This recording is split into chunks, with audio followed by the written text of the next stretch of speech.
Good afternoon, everyone. Thanks for sticking around for the final panel roundtable discussion this afternoon. It's 50 years after Title IX, women in motorsports. Have three panelists that are returning up for encore presentations. They all three delivered excellent papers earlier. My name is Dan Simone. I'm currently a project assistant at the New York Historical Society. I'm working on the Women's Sports Foundation collection, and that was one of the reasons I asked our panelists to participate in this panel with me. The United States passed Title IX in 1972. It's defined as the 1972 federal civil rights law that mandated equal resources and opportunities for women, athletes in educational institutions receiving federal funding. And so it's the 50-year anniversary, and there's been a lot of celebrations and commemorations across the country regarding Title IX. So I, based on that and my work with the collection and in the WSF, I thought our symposium would be an excellent opportunity to talk about women in racing on and off the track, talk about the historiography, some of the studies that have been done, some upcoming studies, what studies remain to be explored, and hopefully have a conversation, talk about what has been accomplished both before and after 1972 when Title IX was passed. It's a little trickier for motorsports because it's not unlike traditional stick and ball sports, so to speak. There are motorsports programs now that we're starting to see emerge at colleges and universities, but there's no Syracuse stock car racing team, right? We don't have that in racing, but it's still an opportunity to draw parallels as far as what's been accomplished and where maybe more work needs to be done after 50 years after Title IX. I also just wanted to say it's really nice to be back and to see some old friends back at the symposium and a lot of new faces as well. So it's really been an honor to have the opportunity to come back here and see everyone again and have the chance to speak. While we're talking today, I know we're going to miss somebody. We're probably going to talk about a lot of different incredible women drivers, mechanics, car owners, scholars, but I'm sure we'll miss somebody along the way. That being said, the hope is that some new names will come up, which might drive scholarship down the road for future studies. And I think our panel is it's an eclectic mix of scholars. We heard from them earlier.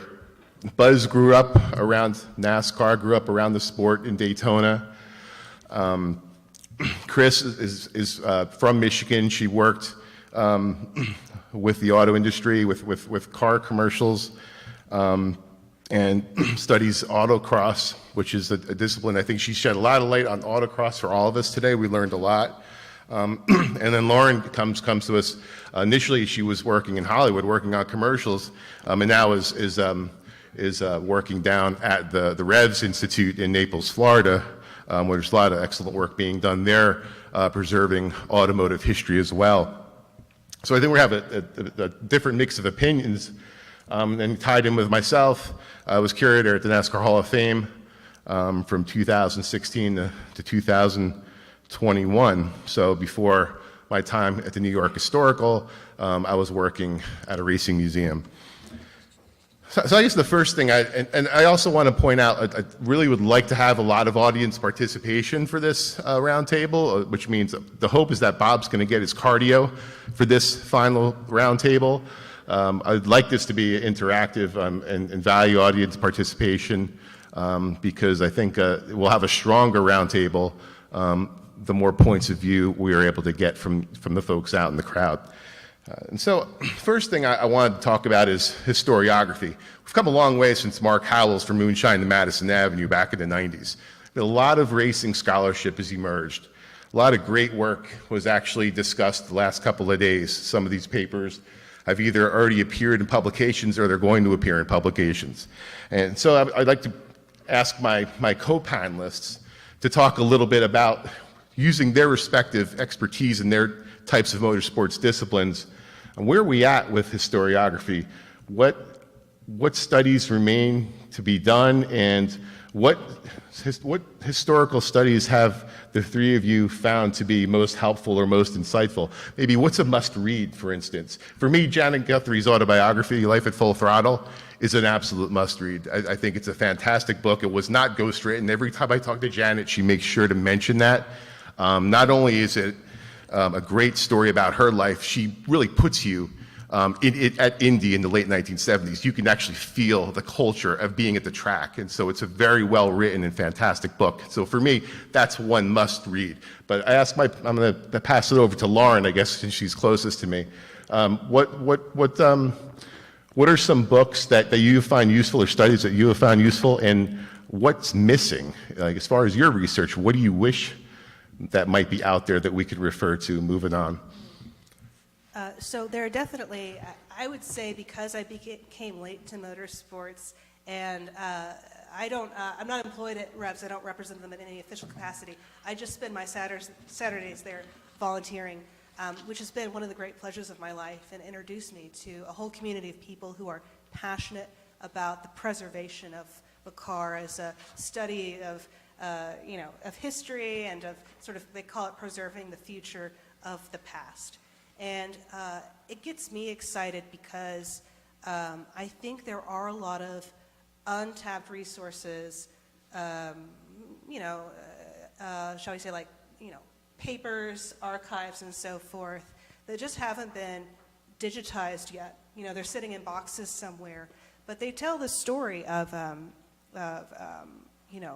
so for example, I know, for example, at Revs they have the personal papers of Maurice Philippe, who was the auto journalist who I quoted early on in my presentation. And I know from other references there are letters from Lucy in there, but they just haven't been digitized yet. And because I work 9 to 5 and the library is only open 9 to 5, like, sort of, we need people who either have funding or some kind of grant that allows them to go and sit there and either digitize them or coordinate them in such a way that it becomes a much more easily searchable resource. I ended up relying, for example, for my presentation, I leaned heavily on online resources, and one of the best examples I found was actually the Bibliothèque Nationale de France has an online portal called Gallica, and they've literally taken newspapers going all the way back, all in public domain, and not only digitized them, but done, they're text searchable. So I was actually able to, it's not perfect, obviously, because the computer's trying to guess what this old print is saying, but it was enough to get me a start. So anytime I read in a book that, oh, so-and-so won this, I could actually go corroborate that in the French press at the time. And look at other, anytime, Lucy's name pops up, well, who else pops up every time she pops up? And I could take it from there. But I think, to me at least, when I think about scholarship and making this stuff available to people and everybody kind of working together as a society to figure these things out, the more we can make it available online and searchable online, to me, that's the key. So.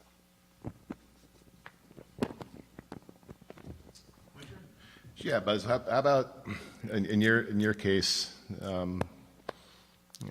looking back at some of the, I've seen your collection of primary and secondary sources, and it's pretty incredible.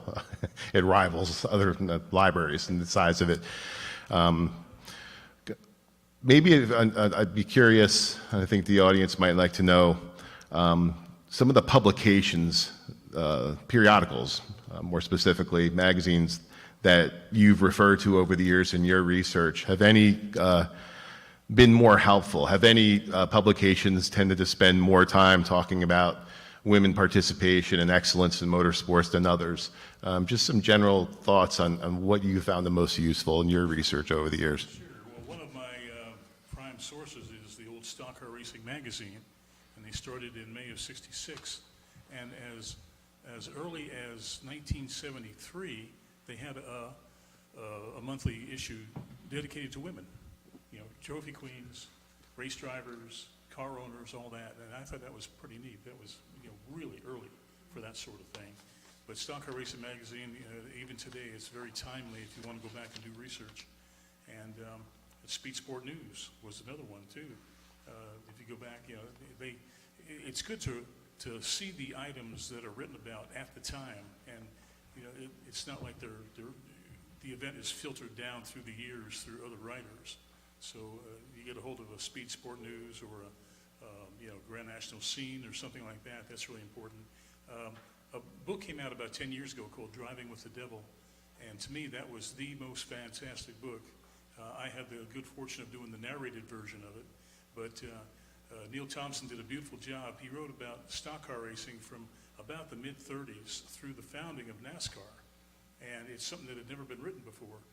And I don't know how he did his research, but it was amazing. And he had all the major characters, Raymond Parks and Red Byron and people like that, and Red Vogt, and he really delved into their psyche, if you will.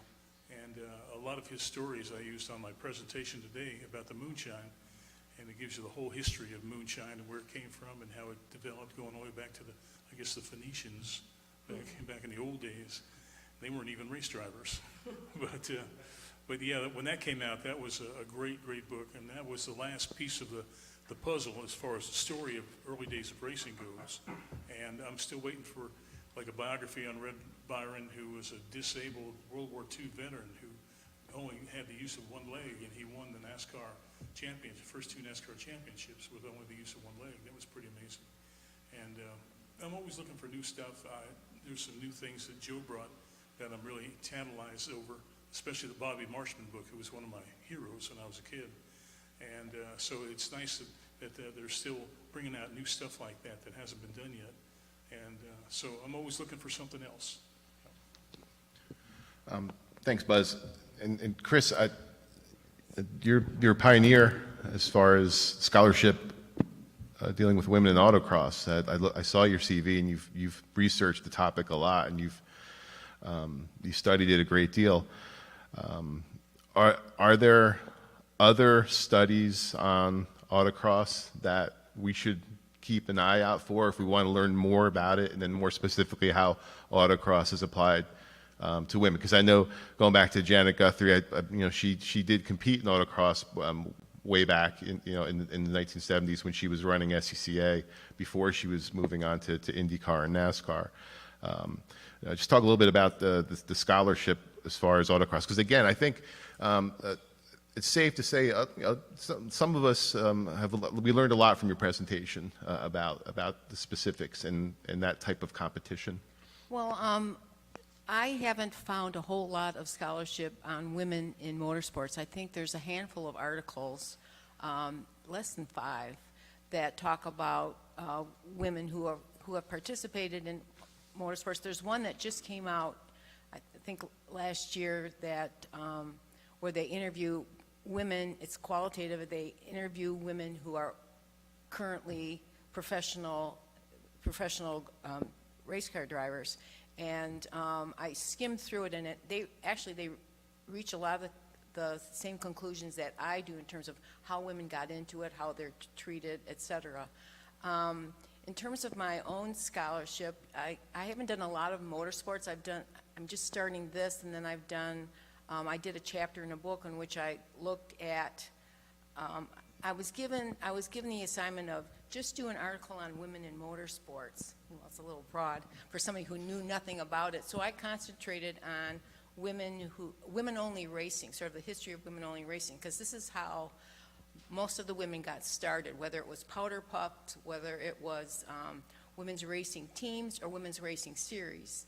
And the sources on that were I found magazine articles, old results from races in the 1950s, old photographs. There's some people who are bloggers or who collect this kind of stuff, so I was able to contact them and get some information.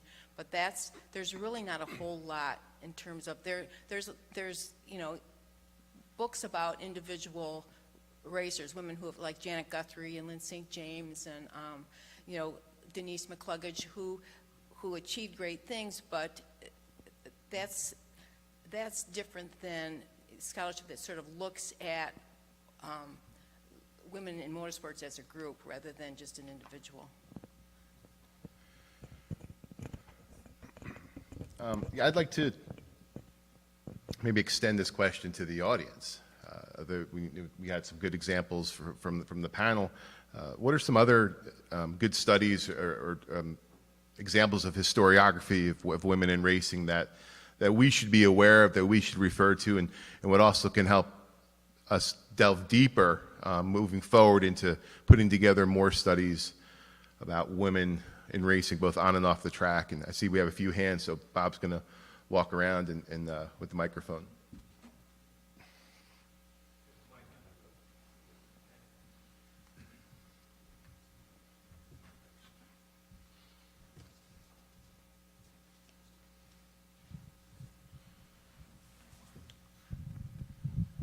One resource that I've discovered of late is the SCCA magazine that comes out, I don't know what it is, it's like bi-monthly, I guess, and it seems like there's a lot of coverage of women in at least grassroots motorsports and through all levels of SCCA competition. There are so many different classes and divisions, but it seems like there's always an emphasis on women who are involved. And typically it's women who are autocrossing or rallying, or it's stories of, here's how she got started and here's what she's doing. And that's a fascinating resource because it's timely, but it's also, it gives you this kind of broad, diverse,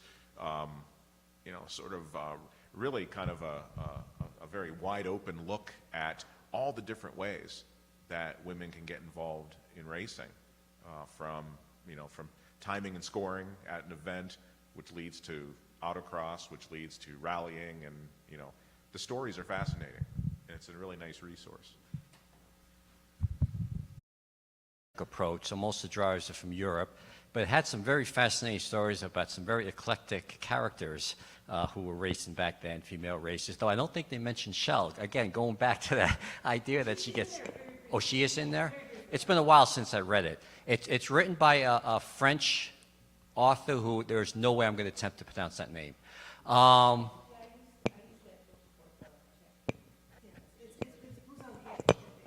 Yeah, what's that? Yes. And then there's also a book that Todd McCarthy wrote called Fast Woman, The Legendary Ladies of Racing. And there's also the Driven by Desire, the Desiree Wilson story, written by her husband, Alan Wilson. But that I found to be a very fascinating book because it really delves into her racing as a woman, what it took to race as a woman. She's from South Africa, initially went to Europe when they realized she was getting good and needed to go to Europe. And the attitudes of how other drivers initially took her as a female race driver but she was a very aggressive driver, and it got to the point where some of the male drivers were literally scared of her if they wronged her on the racetrack or what kind of revenge she would seek on them.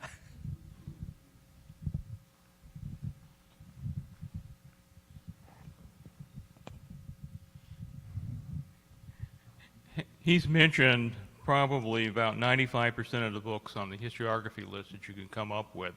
The problem is, in motorsport in general, there's almost no historiography. When you start drilling down into the women's side, Mark hit one of the few sources, that is the SCCA in, the last 20, 30 years, I guess, more emphasis on women and their different roles.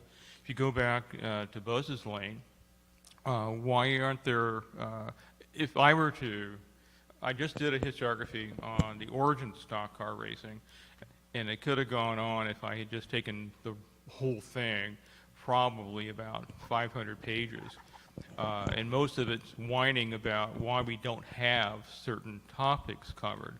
But one of the topics I think that gets overlooked is women roles. We keep talking about them, in the car, autocross, etc.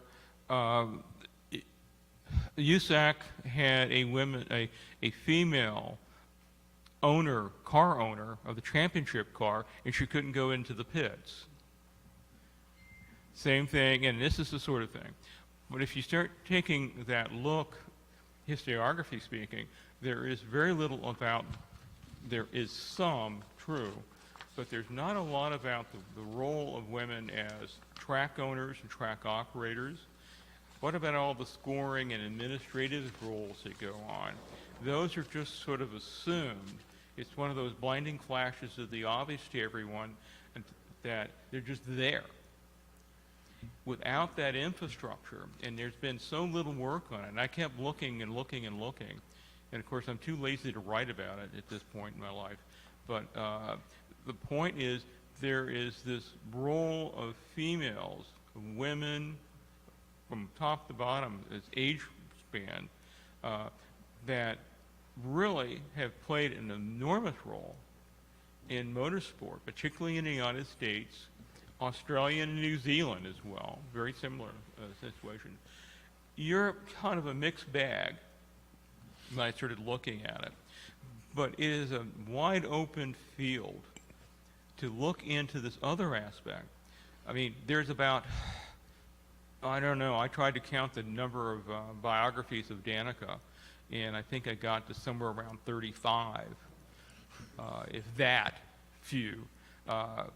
She's done a great deal. She's probably if you had to do sources, historiography sources, period, as far as academic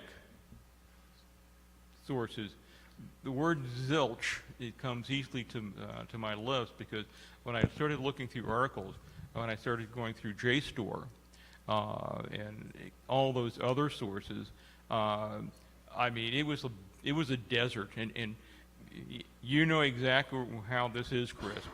You've been down that road as well. There simply isn't exist.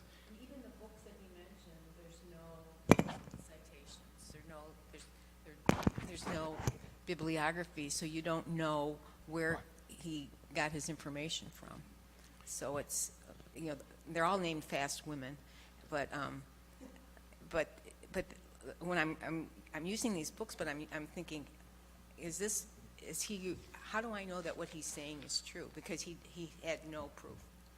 That's exactly the point that I think gets lost, is the fact that you and I understand the idea of where does this come from? Where are the sources?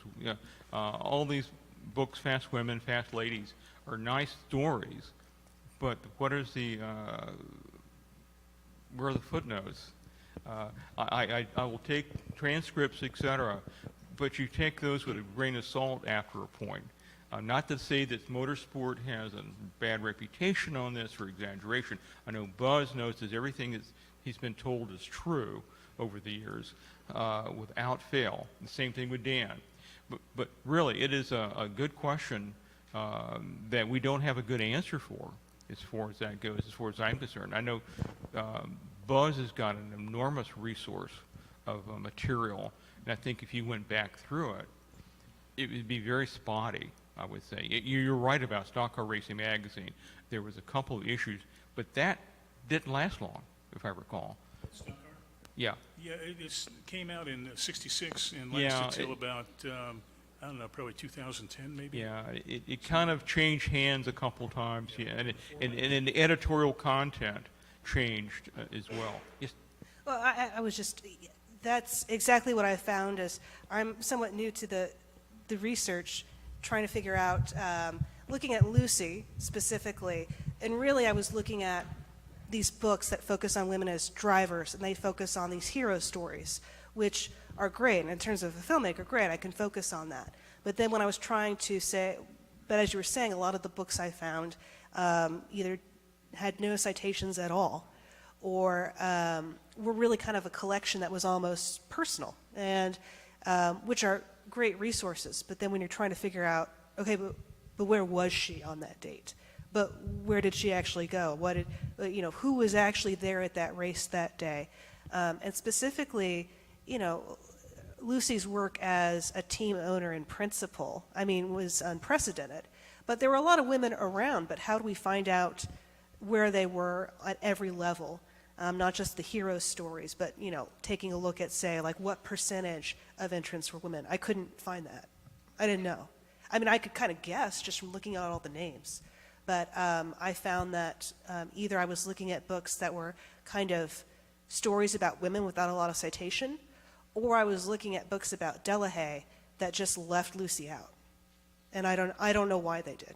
I truly don't. Or they wrongly credited Lori as the owner of the team. Some of that, I think they were repeating received wisdom, which I don't think that's exclusive to motorsports that happens. You know, I worked in Hollywood. It's, you know, it also has a problem with received wisdom being set in concrete sometimes, and you got to go in with a jackhammer and break it, you know. And I think that's what great scholarship can do. But I wanted to emphasize that, of course, there are actually, you know, lots of books I can recommend about that time period. But to bring up, like, current resources for women in driving, I was emailing with Cindy Sisson, who produced an amazing documentary on Betty Skelton, and that was terrific. And she also just was running the Women with Drive Summit that they just had outside of Atlanta, and she sent me some numbers on it. The 2022 summit was sold out with 330 attendees, 87% female, 13% male, with some of the biggest names in motorsports industry, 350 media impressions, not counting social media, 35 sponsors, 27 female drivers, and 16 female-driven cars. And wanted to remind you that 2023 will be happening in Phoenix, November 7 and 8, 2023. But both events like Women with Drive Summit are ways that women contemporarily are trying to connect with each other and put each other at every level of the sport. You know, it's important to have people on the pit wall, in the boardroom, you know, across the board.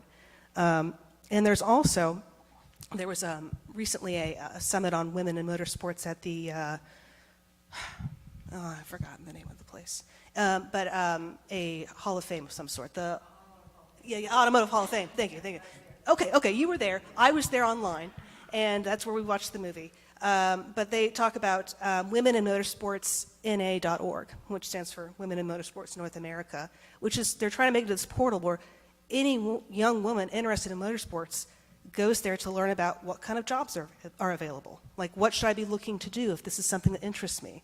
Like internships, other examples of women in leadership from right now, contemporary in motorsports. You know, things like that, you know, sisters doing it for themselves. You know what I mean? That's happening, and that's out there, and it's something, you know, I'd like to talk more about and hear more about. But in terms of, there's that prong, and then the history prong of, like, an actual scholarly look at how women were participating. I'm just finding those kind of hero stories. I'm not finding a lot of other stuff. So Let's do one more from the audience, and then we'll move on. Go ahead, Joe.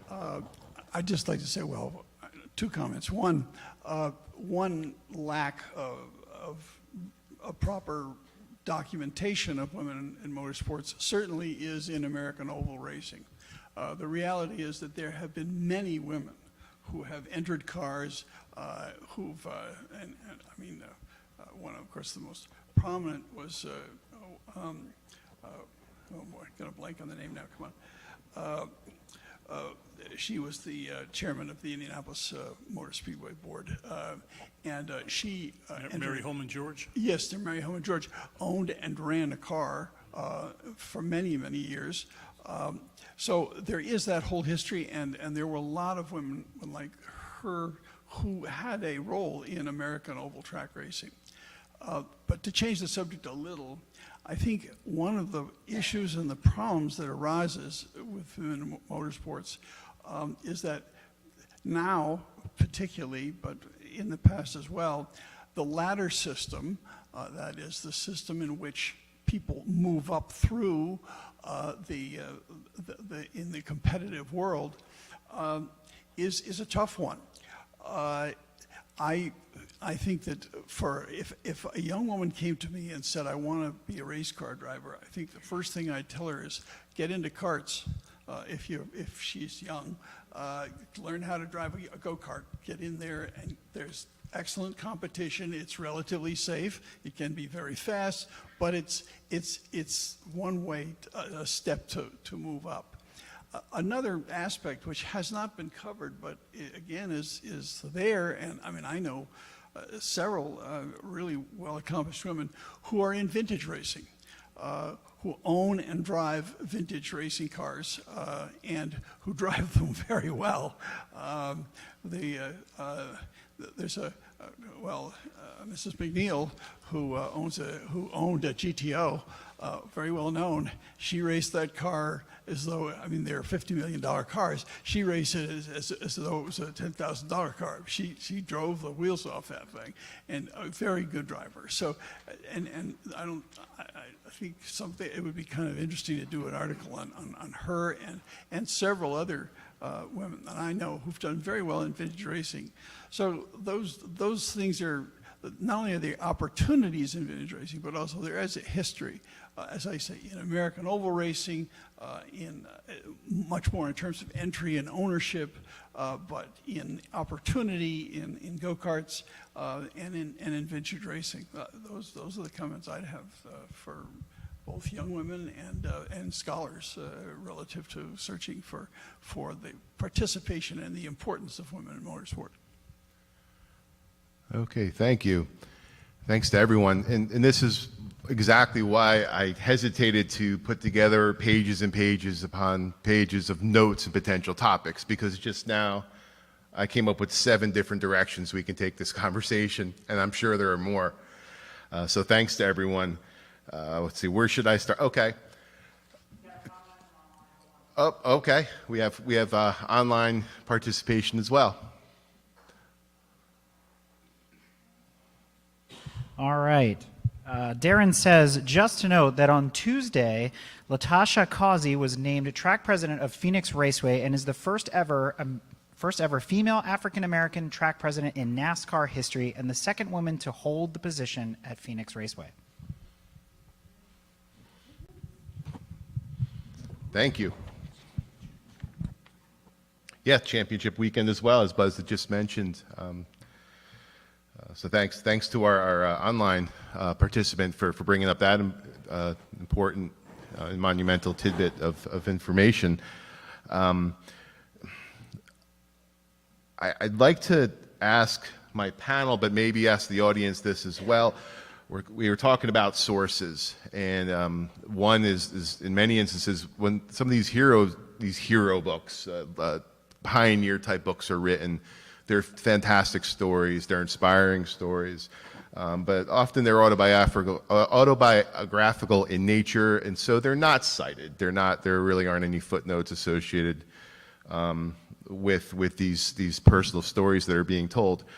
One way, alternate way of getting that type of information is through oral histories, and so there's been, I think, a greater movement as of late to compile oral histories on all different types of topics and subjects. And it's critical, of course, to get these stories before it's too late.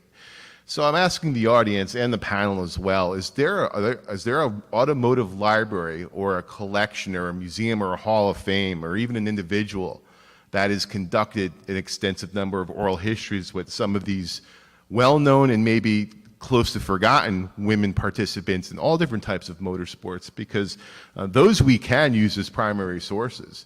And if those oral histories haven't been conducted yet, I think that could be some of the work ahead for all of us, because it's critical that we document and we talk to these people and we capture their voices on tape now before we no longer have the opportunity. So does anybody have any directions we can go into, or is anybody aware of where there might be a repository of women in racing and oral histories? I think there might be some at the Benson Ford in Dearborn. I know they have a lot of oral histories of women in automotive. I don't know specifically if there are any about women in motorsports, so that might be a good place to start. Okay, thank you. So the Henry Ford? Oh, okay. Anywhere else? So thank you for that, Chris. That's one place that about how many do you know approximately? We're talking dozens or hundreds, or is it just automotive in nature, or is it automotive racing, automobile racing? Okay.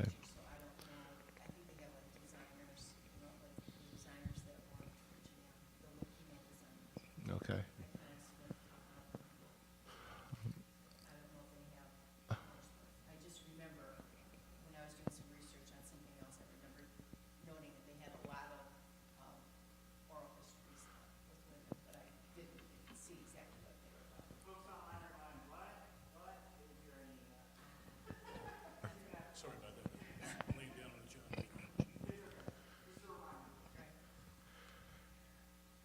Anybody in the audience have any other suggestions besides I've that? got a possibility, and Okay. Buzz, I don't know, you live right down by there, but the Motorsports Hall of Fame of America, there are a lot of women who've been inducted in there in all disciplines. I mean, aviation and motorcycles and drag racing and everything.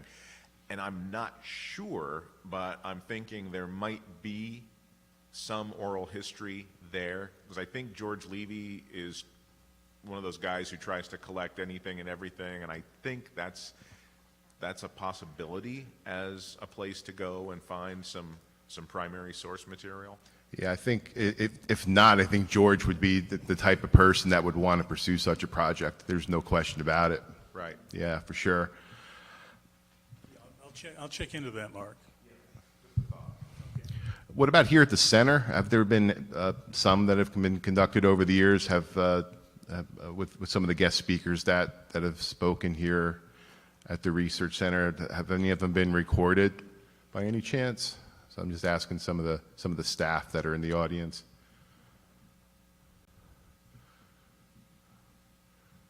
Or even when Lynn St. James was honored last year, was her speech captured? That's.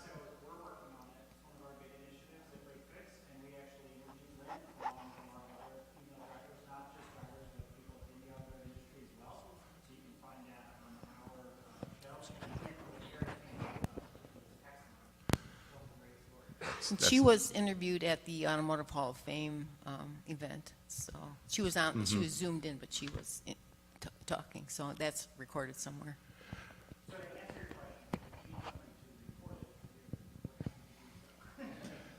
I think, thank you. And with Lynn, I guess her autobiography from a racing standpoint, correct me if I'm wrong, I think it came out almost 20 years ago. Is that about right? Just the nod from the audience. I think there's a whole second volume now that she's going to need to put together regarding the work that she's done since she hung up her helmet. I mean, it's just really been incredible, and it's ongoing as recently as the event that took place just a couple of weeks ago. It's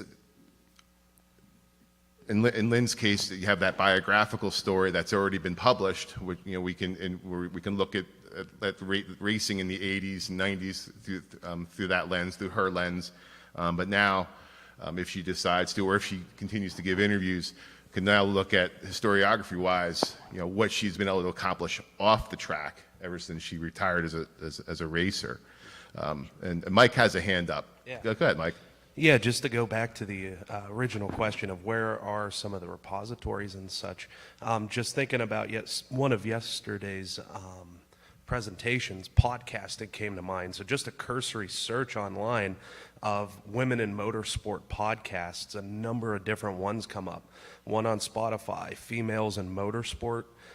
There's one on Amazon that has over 50 some odd episodes called Women Shifting Gears with Amanda Busick. Apologies, I probably butchered that name. There's also on Audible, Women in Jaguar Motorsports. So they're out there. I think just need to get a little bit more creative on how we try and get these firsthand accounts. Yeah, but the technology that we have now is allowing us to conduct them a lot more frequently and easily and more accessible. As you'd mentioned with podcasts, they do not have to be transcribed. That's always been one of the big challenges. It's great to capture the voices on tape, but it's tedious to go back and listen, and it's even more tedious to transcribe. And so that's a good example of how that information now is more readily available because of podcasts. Familiar with a little bit of what Mike had mentioned, but I think I go back to what Don had said about sources. What are the nature of the podcasts? Are these how such and such, how one finished at such and such race, for instance, or what was the finishing order, or how they became involved in racing and in their sponsorship? But are there deeper historical questions being asked by the interviewers? Different questions, looking at women in racing through social lenses, through cultural lenses, some of the other factors that might have been involved. And are they limited just to racers too and to car owners? Don mentioned spotters. I believe it was Don that mentioned spotters a little while ago. I'm sorry, not spotters, timers, scoring and timing. Buzz, and this is one of the ideas that I jotted down. In the early days of NASCAR, racing wives, the NASCAR wives were keeping score in many instances, weren't they? Yeah, Lee Petty's wife especially. And there's been a little, Lee Petty's wife especially, Elizabeth, and there's always been speculation that she might have got a little creative with her pencil. It's hard to say. I don't know if that's ever been substantiated or not, but anyway, it was a whole different system back in those days. It was kind of loosey-goosey. See, right there, I mean, that's loaded, what you just mentioned. There's no way to substantiate it, but the fact that you mentioned it has to make us think a little bit more deeply about some of the race wins. Before it's computer timing and scoring, if spouses are doing the scoring, and that there's no real policing going on in the early days, that's something that we might not be able to ever answer, but it's something to think about. Oh, yeah, it's definitely something to think about. Have you thought about considering some advertising, like soliciting for input, like in, a national publication like, Haggerty, for instance, or Hemmings Motor News, or the SCCA magazine? Just a thought. Yeah, I think if I was, or if one was to pursue an extensive project, those would definitely be publications worth reaching out to. Of course, funding, and then that's, funding drives motorsports, both on the track and off the track. And so, of course, that's a factor too. If there's a company or corporation or an individual that's looking to fund or donate towards a project such as a women in racing oral history project, that would be fantastic. Something I would certainly be interested in pursuing, and I think I wouldn't be the only one in this room that would be interested in if they had the opportunity and the resources and the time to compile an extensive oral history project with women, and maybe using some of those publications as potential resources or even arenas for publication. That's, certainly that would be terrific, something to keep in mind. Talking about scorers, don't forget Judy Stropus, who's well known here and who is very famous as a scorer by hand for endurance racing. Yeah, Judy was just elected to the Motorsports Hall of Fame of America. She went in last year. Yeah, but what about Darrell Waltrip's wife, Stevie? Yeah, that's a really neat deal. She was considered the car owner, and she was always the scorer too. But up until about the mid '70s, women were not allowed in the pits, and she's the one who really went to bat and said, "Wait a minute, I'm the car owner. I should be involved in the pits." And she's the one who really broke that gender barrier. So you got to give her a lot of credit. About how much time do we have remaining, Bob? Okay, thank you. Okay, thank you.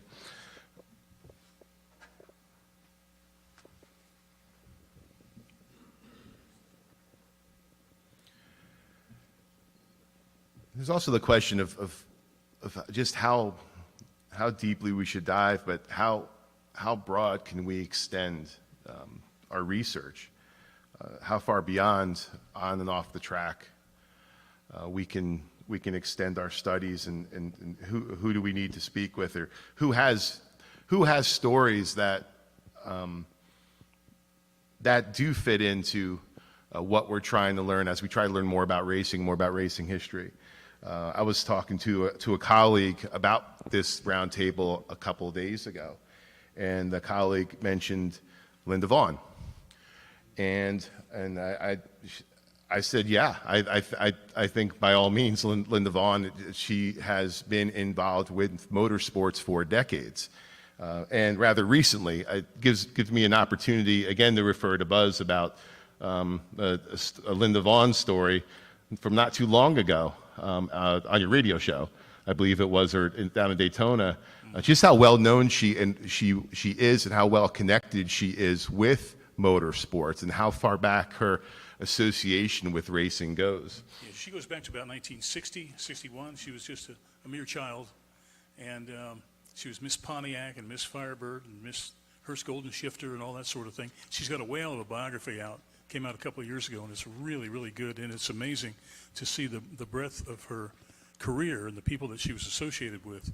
She's almost your one-stop shop as far as, coming up with information about females in sports and in the racing aspect of things. I would advise you get that book. It's really good.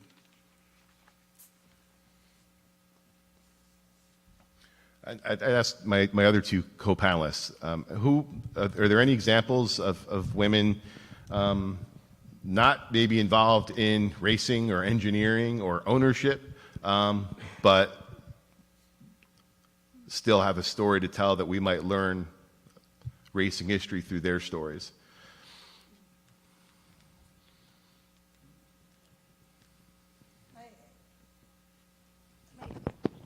Well, I think, are you asking about women in other disciplines or just women who weren't in any official role in racing, but maybe because they were somebody's spouse or daughter? Is that what you mean? Yeah, and I was getting towards that Okay. too. I've found in my research over the years, and I'm curious if it's applied to my co-panelists and to the crowd too, that in many instances it's spouses that are the keepers of the history, the scrapbooks. In many instances, it's the spouses that kept the scrapbooks over the years. When Buzz and I were working at the NASCAR Hall of Fame, and it was time to select artifacts for the induction exhibits, in many cases, it was not the inductee that we met with, it was the spouse. It was the wife who helped us select the artifacts.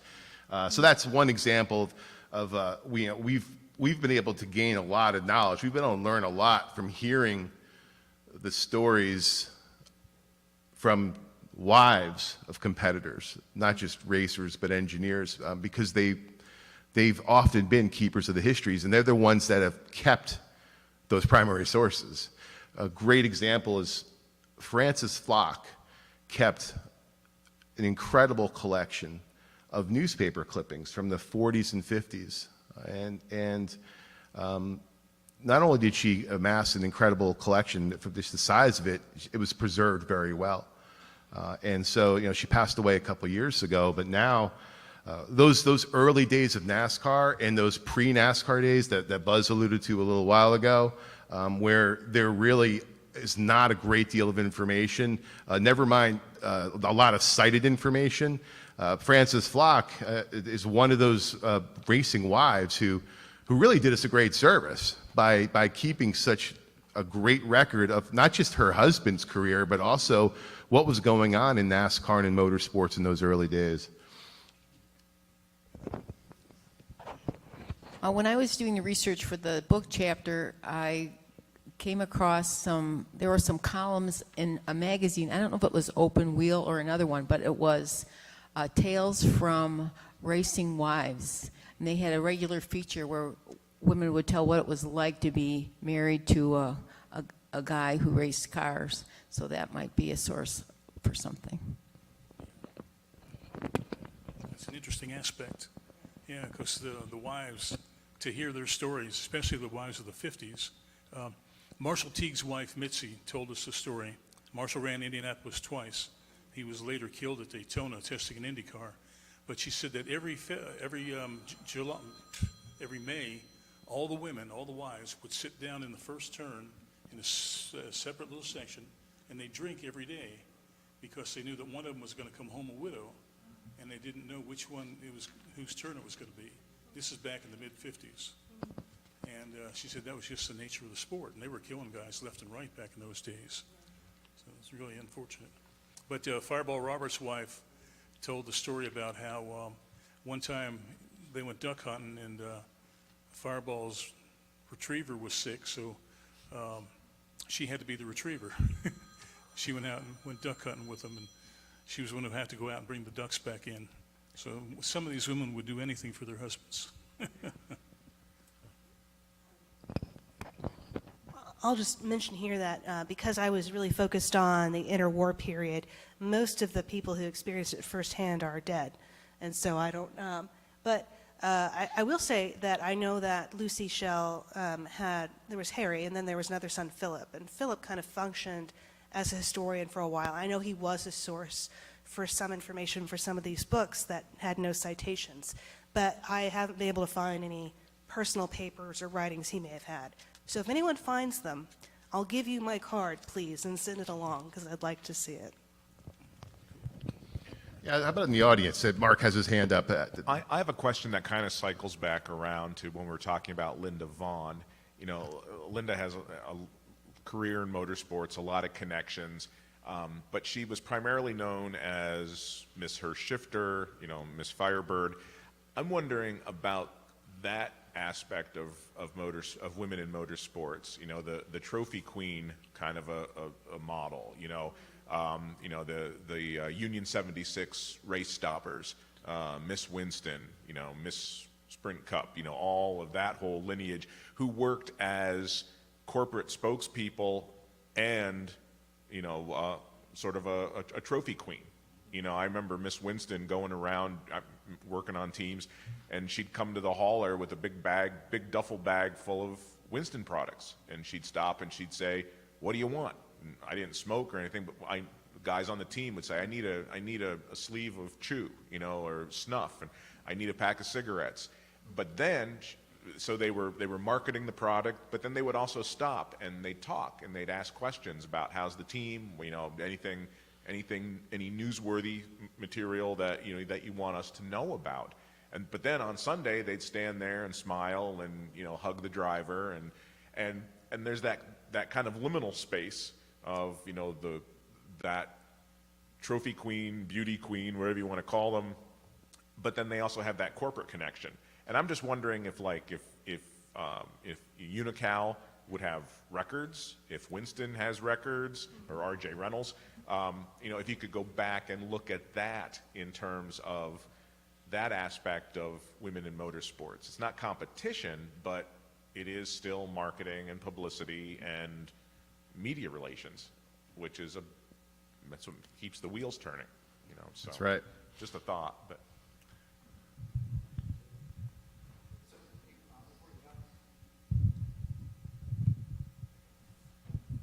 So to dovetail off your point, it's very important. There's a lot of women, let's say, behind the scenes in the motorsport world. And as a matter of fact, this week we released an episode with Wendy Charlier, who's basically runs the show at Porterfield Brakes. She took over for SCCA Hall of Famer Andy Porterfield. She's been running the show since he passed away in 2012. And she's an extremely astute technical resource when it comes to braking technology, all that kind of stuff. And she really is not so much the forward face of Porterfield, but she's the person you get on the phone and gives you that one-to-one relationship with that company. And she's absolutely fantastic. And we got to go behind the scenes with her and talk about all that. So again, there's a lot of people in the industry that aren't the forward-facing celebrity folks that are also interesting to talk to and capture their oral histories as well. So I just wanted to point that out. Thank you.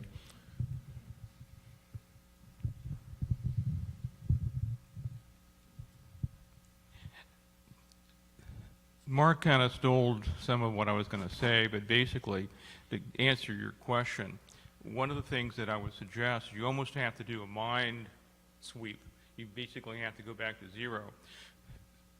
If you want to really find out the role of women in motorsport, autocross, basically, and drag racing seem to be the two they really excelled at. Sylvia Wilkinson's book. Start looking at authors, Elizabeth Hayworth, and on and on and on. I would suggest, if I had a grad student who had, and I had the funding, would basically clear the deck, go back to zero, and start looking at these various components, and then set up these categories, the off-track, on-track. Mark hit one that I think has been well overlooked and ignored, is that corporate piece, particularly with that relationship. Start looking at those things. It's too much for a person, but until you start breaking down the various categories in which to begin your your research, and maybe combine a few of them. But it's there. I know finding about somebody like Lucy O'Reilly Schell is not so different than so-and-so and so-and-so and so-and-so. And as Buzz points out, there's resources that we don't know about in some cases because nobody ever looks there.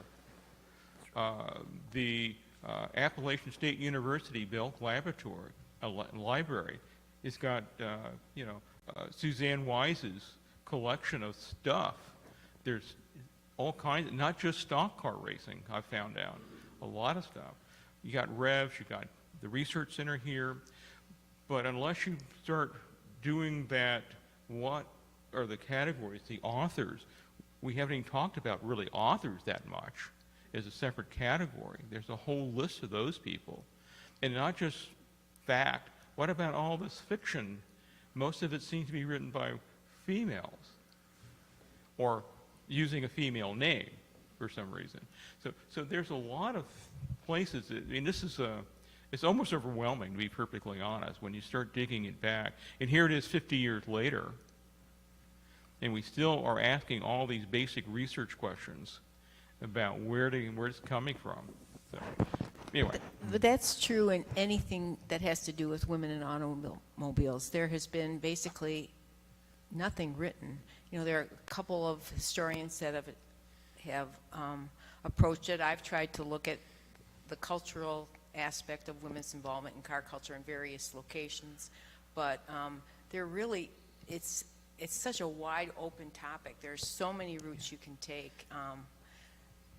There just aren't enough people interested in writing it. So I'm trying to do my best, but I'm not getting any younger.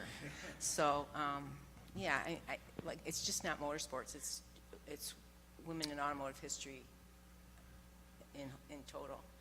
Yeah, it is, when I'm doing my research on the early years of motorsport, you have to understand automobile, and I see all this periphery material, rabbit holes where the women are involved, and it's really hard, not to want to go down those holes because you've got enough problems as it is. But this is an area that really, I think, Dan, is this panel is pointing out. There's a lot of work here, and a lot of it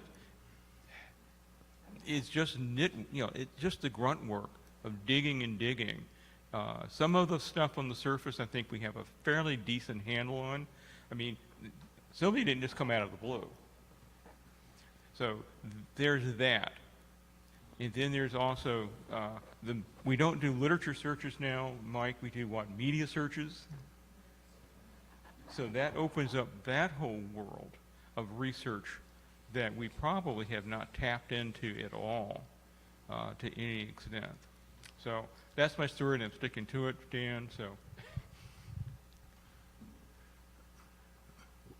While Bob's walking across the room, I want to just go back to what Mark had mentioned.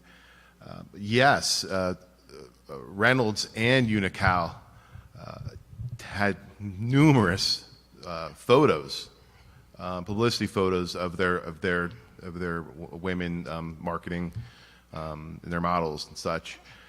But unfortunately, there's many instances there's no name, right? There's just pictures. And in other instances, there is just the name. But these pictures now are 40, 50 years old, these photos. Where are they?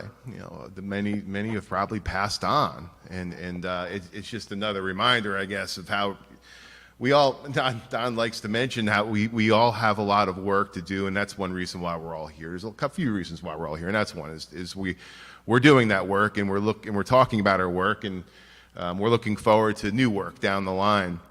But there's also that concern of losing history. But there's an example of where we have photos, we have publicity photos, but we don't really know anything about these ladies. Where did they wind up? What did they go on to do after they moved on from working for R.J. Reynolds or working at the racetrack? And I think one thing it's observation that in 50 years since Title IX, the race queenology has declined. It's safe to say it's not as it once was. I remember it, I'm going to say it was about 10 years ago now when F1 did away with the grid girls.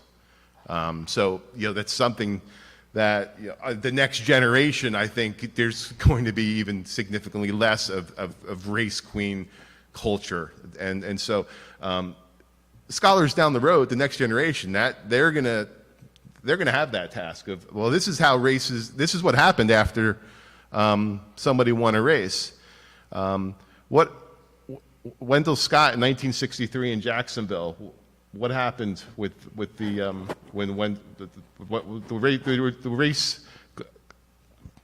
race queen would not be willing to kiss Wendell Scott? Was that correct? That was a concern Yeah. of NASCAR officials. That's right, because the race was determined later on, but I remember that being one of the concerns was the publicity. Now Jacksonville is the deep south of the racing queen kissing Wendell Scott in 1963 after claiming victory in the race. So these are bigger than winning and losing on the track. These are bigger historical questions. We're talking about questions of race. We're talking about cultural questions, geographic and regional questions. And so it's little examples of how we can take some deeper dives. Where's our microphone? I think it passed on. I got it right here. Yeah, I was just going to say, I seen, there's a picture of Kara Hendrick, a midget back there, and she was killed in '91. But this year has been a historical year for female drivers, actually, because Jade Avadasian is a midget driver, and she won 2 midget races for the New World of Outlaw Extreme Series, which is the first time probably a female's won a national series, and also Kaylee Bryson was on the pole, or not on the pole, but she was on the front row of the Springfield Mile dirt race, and she had some engine problems, but she led a good portion of the race, and she ran the high side of a mile dirt track. If you went to Syracuse or a mile, usually people run the bottom, but the people were amazed how brave she was running the high side, and then she led for a while, and then she had a problem getting 5th. And there's another Taylor Ferns, a lady that has been around for a while, but she finished on the podium for 2 USAC Silver Crown pavement race, I think, at Winchester and IRP. And there's another Taylor Reimer who won a race this year at Millbridge. She was actually finished 2nd, but the guy got disqualified, so she won. So you've had 2 women win, national series races this year in the midgets, and start on the front row of a Silver Crown race and finish on the podium, a couple of them and stuff like that. And Kelly Bryson also, she got the A-main, qualified for the A-main for the Chili Bowl this year, first female to do that. And Taylor Reimer and Bryson also started on front row the Turkey Night Grand Prix last year for the midgets, a big race for that. So we've had a lot of, pretty famous, big races and things with the short track, with the sprint cars and all that, and midgets, or with the midgets actually, and the Silver Crown cars, and a lot of them are pretty young, so, they might have a potential to move up. I mean, Tony Stewart and Jeff Gord and Christopher Bell and Kyle Larson did pretty good from midgets and stuff, and so did A.J. Foyt and Mario Andretti, right? So, there's a shot. They're young and look like they're pretty talented. So, so this year was a pretty good year for the female drivers and on the short tracks. Yeah, see, this is when I started our conversation, I knew there were going to be some names we were going to forget to mention, but I also knew there were going to be some other names that maybe some of us have heard for the first time. I guess a bigger question, you mentioned Jeff Gordon and Tony Stewart. Will one or any of these young women drivers have opportunities to climb that ladder system? That's, I think that's one question that continues to linger. Again, money buys speed. It's been that way since 1894. Will significant corporate sponsorship step up and promote and sponsor maybe one of the ladies that you had just mentioned, or some of the others that are excelling in some of the lower divisions of motorsports? I think it's safe to say women have been excelling at lower divisions of motorsports and some higher divisions of motorsports for a long time, even before 1972. But and it's not just for women. Of course, there are men drivers too that fail to get sponsorship opportunities, and their careers kind of, they stall. For women, there really have not been a lot of instances where they've had that full backing. I think in the NHRA maybe we've seen more of that, but at other types of motorsports, other racing disciplines, we haven't seen that. And when is it going to change? Janet Guthrie quit racing not because she wanted to stop racing, she just could not get any money. And she said, I hated to have to stop doing it, but I couldn't do it because nobody was willing to help me in the early 80s. So, and that was 40 years ago, a little over 40 years ago, and here we are now. We have all these terrific talent in all different types of racing, and there's movements, Lynn St. James, and some of the other initiatives that are taking place, not just in the U.S., but across the world. Why is it still taking a long time? And that was kind of how I wanted to wind this down as we get closer to our limit today, is just having there was a little bit of a conversation in 2017 here at the Symposium, which is part of the reason why I wanted to have this conversation too. And I think, Don, you might remember that. Pat Young was on stage as well. And it kind of planted that thought in my head.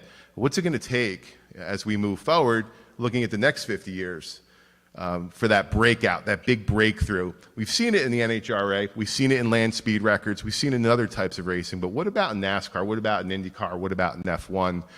What about in World of Outlaws? And of course, I'm going to miss an example of one. But why isn't it happening, and when will it happen?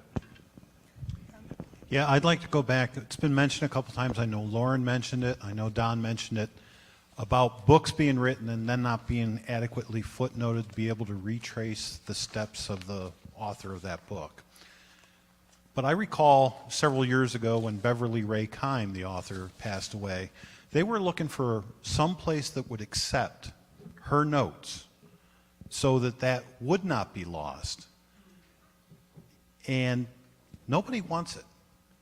And I think that's wrong, because somebody's already done all the hard work. Somebody's done the legwork. Somebody's found that obscure source that the rest of us have no idea of. So I would plead with all of you here that have written something, that have file cabinets or digital files these days full of information, that you make an accommodation for that to go somewhere upon your demise so that it can be preserved. I'll just plug and say, talk to your estate planning attorney, because you can absolutely I'm not a lawyer, but I'm just related to a ton of lawyers. And that's becoming more and more common as people, intellectual property and things like that, making provisions for it in either your will or your revocable trust. But anyway, what I wanted to get back to was that's the second, Beverly Kime. She's also the co-author of Renee Dreyfus's autobiography, and she's a terrific writer.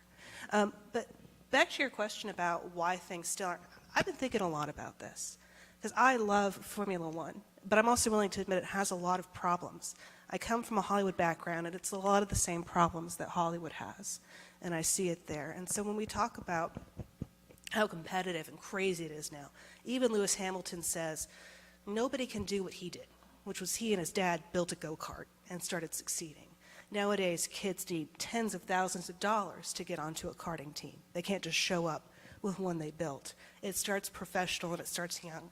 So in looking at karting as one of these platforms, which then funnels up, for example, right? We know that of the tens of thousands of kids who start in karting, they're going to drop off. It's going to get whittled down as they move up the ranks. Well, if only 4% of the people who start are women, of course there's not going to be 50% of the success stories that are women. It's just a numbers game. It has to start young. And for me, I remember growing up, the messaging in the media, and I'm just talking from personal experience, the messaging in the media about cars was like, it's not for you, all right? You're a girl. You don't understand what's cool. These are the cool things that guys like. And I'm like, that car's ugly. They're like, you're stupid. You don't understand the way cars should look. Not thinking that there could be, women might think differently about design. Women might think differently about cars. And thinking about women in autocross, they also might be thinking differently about the reasons they compete. Very different. So not saying there aren't cutthroat, thirsty women who would love to put you in a wall on a track, I'm probably one of them. But if we're looking at sort of bigger numbers, you know, we can't expect just a few girls showing up at 8 and then suddenly we're going to have a 50%. There some other topics that we could explore. In addition, we had 2 great ones this afternoon, 2 great papers that dealt with women in racing.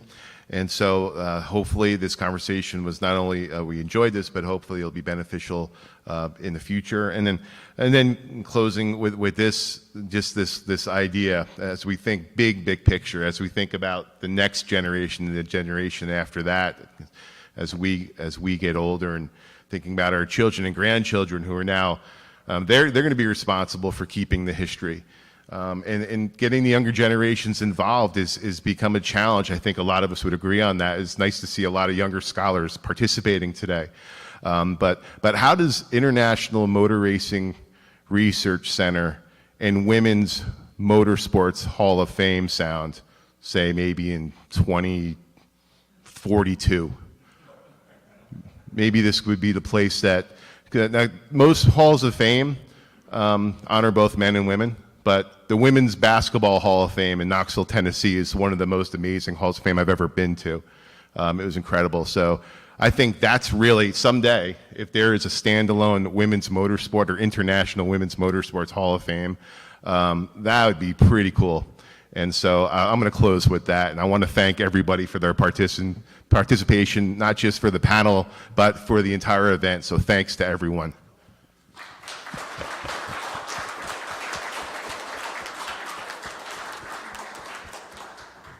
Ladies